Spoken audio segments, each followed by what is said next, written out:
You know, I was just wondering how you're going to be, you know, at 9:30 tomorrow morning. Are you prepared? I'm prepared. I'm all right. I'm all right with it. And how? I'm all right with it, but like I said, remember, let them know that I know that the cops knew who I was. After Richard Mallory died, I left prints everywhere, and they covered it up. And let me kill the rest of those guys to turn me into a serial killer. I know they did, because I was no professional serial killer or anything, or murderer, or whatever you want to call it, you know. I wasn't special at what I was doing. Eileen, I did some sloppy work, you know, and I left How prints. have you prepared yourself for tomorrow morning? I'm all right with it. Yeah, I'm ready to go. Hey, I was tortured at BCI. They had the intercom on in the room, and they kept lying that it wasn't on, and they were using sonic pressure on my head since 1997. Sonic pressure. And every time I was trying to write something, I think they had some kind of eye in the cell, I'm not sure, but every time I started writing something, it went up higher. So I'm thinking... Did that affect your mind, do you think? Huh? Did that affect your mind in some way, the sonic? It was crushing my head, and they were using sonic pressure continually. Then when I had 3 meetings with Miss Villacorta on it, every meeting I had, she increased the pressure of the volume of the comm, increased the harassment.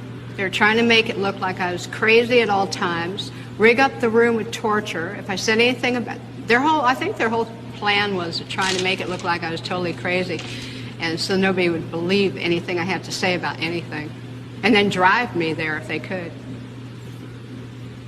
I suffered so bad. I was really struggling to survive. Had a lot of trays that were attempted murder and everything. I had to wash all my food off.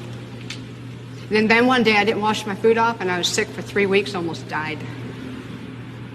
But you're okay now. I'm okay. I'm okay. God is good. Whatever's beyond, I know it's going to be good, because I didn't do anything as wrong as they said. I did the right thing. And I saved a lot of people's butts from getting hurt and raped and killed too. So are you saying that you killed in self-defense or in cold blood? What do you, because you changed your story. I'm just trying to What are you talking about? Change story on what? No, about whether it was self-defense or not. I'm not going to say it, I'm not going to get in depth about my cases, Nick. I'm on my way to the chamber, nothing stopping it. You can believe it or you don't have to believe it. That's up to you, man. Put a big question mark on your film. What more is there to say about the cops? What more do you want to say about the cops? A lot of stuff. Did you know that they were surveilling me before I killed? And then were following you. Yeah. Let's say they were following you and they did everything that you're saying they did. Nonetheless, you killed 7 men. Yes, and I'm asking you, what got you to kill the 7 men? And I'm telling you, because the cops let me keep killing them, Nick. Don't you get it? Not everybody is killing 7 people. So there must have been something in you that was getting you to do that. Oh, you are lost, Nick. So I was a hitchhiking hooker. Right. Running into trouble, I shoot the guy if I were logical lying. Yeah, thanks a lot. I lost my fucking life because of it. Couldn't even get a fair trial. Couldn't even get a fair investigation or nothing. Couldn't even have my appeals right. You sabotaged my ass, society, and the cops, and the system. A raped woman got executed. Raped I'm not giving you book and movie info. I'm giving you info for investigations and stuff.